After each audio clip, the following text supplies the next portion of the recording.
नमस्कार, आप सुन रहे हैं द बॉलीवुड रेडियो और मैं हूं आपके साथ आकाश। दोस्तों, आज के इस पॉडकास्ट में हम आपको एक इंटरव्यू से रूबरू कराएंगे। एक कलाकार के रूप में राजेश खन्ना ने कई इंटरव्यू दिए और जिसमें से कई दिलचस्प बातें भी इन इंटरव्यूज़ में सामने आई।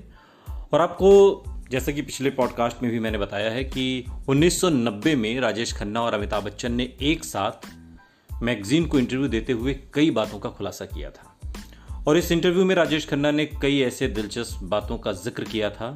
राजेश खन्ना ने बताया था कि जब उन्हें सफलता मिली थी तब उन्होंने कैसा महसूस किया, जब उनकी फिल्में फ्लॉप होने लगीं तब उनकी प्रतिक्रिया कैसी थी, कैसे दीवार फिल्म उन्हें नहीं बल्कि अमिताभ बच्चन को मिल गई, कैसे राजेश खन्ना नहीं चाह रहे थे कि डिम्पल कपाड़िया फिल्मों में काम करें, कैसे वो राजनीति में आए और कैसे उनको लोग काका बुलाने लगे।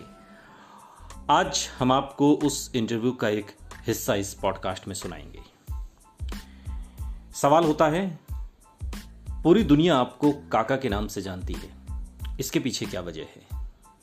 राजेश खन्ना कहते हैं, पंजाबी में काका का मतलब होता है छोटा बच्चा। जब मैं फिल्मों में आया तब बहुत छोटा था, इसलिए मुझे काका के नाम से बुलाया गया।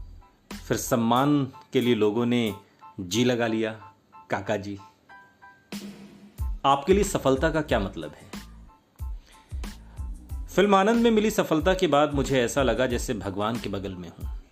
पहली बार मैंने महसूस किया कि सफलता क्या होती है। मुझे याद है कि बेंगलुरु में फिल्म का प्रीमियर था। करीब 10 मील तक सड़क पर लोगों के सिर के सिवा और कुछ दिखाई नहीं दे रहा था। ये सफलता देखते हुए मैं एक बच्चे की तरह रो रहा था। फिर बाद में जब मेरी फिल्म फ्लॉप होने लगी तो मुझे ऐसा लगा जैसे मैं एक बोतल में जाकर टकराया हूँ। एक के बाद एक मेरी 7 फिल्में फ्लॉप हुई। एक बार रात को 3 बजे के करीब मैं अपने घर के टेरेस पर अकेला खड़ा था। अपने आप को संभाल नहीं पाया। फिर मैं चिल्लाने लगा, परवरदिगार, हम गरीबों का इतना इम्तिहान न ले कि हम तेरे वजूद को इनकार कर दें। फिर डिम्पल और घर के बाकी लोग भाग कर आए और उन्हें लगा कि मैं पागल हो गया हूँ। निसंदेह सफलता ने मुझे इतना प्रभावित किया था कि असफलता को सहन करना मेरे लिए मुश्किल था। और अगले दिन डायरेक्टर बालाजी ने मुझे अमरदीप फिल्म का ऑफर दिया, जो मेरे करियर का एक दूसरा मोड़ साबित हुई। क्या आपके साथ कभी ऐसा हुआ कि आपकी साइन की हुई फिल्म दूसरे एक्टर को दे दी गई? राजेश खन्ना कहते हैं, जी हाँ, दीवार फिल्म के मामले में मेरे साथ ऐसा हुआ। सलीम जावेद और मेरे बीच मतभेद थे। उन्होंने यश चोपड़ा को स्क्रिप्ट देने के लिए मना कर दिया था। यश दीवार के लिए मुझे साइन करना चाहते थे। उनके पास कोई विकल्प नहीं था। शायद बाद में उन्हें लगा होगा कि अमिताभ बच्चन इस फिल्म के लिए ज़्यादा सही हैं। फिर मैंने दीवार देखी और ईमानदारी से बोला, क्या बात है। भगवान के नाम पर अगर सच कहूँ तो अमिताभ बच्चन के अंदर हमेशा टैलेंट था, चाहे नमकलाल की बात की जाए या फिर आनंद। मेरा मतलब, हांडी में से अगर चावल का एक दाना निकालो तो पता चल जाता है कि क्या है। सवाल अगला हुआ, आप डिम्पल को शादी के बाद फिल्मों में काम क्यों नहीं करने देना चाहते थे? राजेश खन्ना कहते हैं कि मैंने जब डिम्पल से शादी की तो मैं अपने बच्चों के लिए एक माँ चाहता था। मैं नहीं चाहता था कि मेरे बच्चों का लालन पालन नौकरों के द्वारा हो। डिम्पल के टैलेंट के बारे में मुझे पता नहीं था क्योंकि तब बॉबी रिलीज़ नहीं हुई थी। अगर मुझे पता होता कि वो इतनी टैलेंटेड है तो मैं उसे नहीं रोकता। जब मैंने बॉबी देखी तब तक हमारा एक बच्चा हो चुका था, हमारी पहली बेटी का जन्म हो चुका था। लेकिन बाद में मैं टीना मुनीम के साथ 7 साल तक रहा और मैंने टीना के लिए फिल्म बनाई। हम दोनों ने कई फिल्मों में साथ काम किया। टीना की फिल्मों के प्रति ज़्यादा रुचि नहीं थी, लेकिन मैंने कहा था कि काम करो और अपने सिस्टम से बाहर आओ।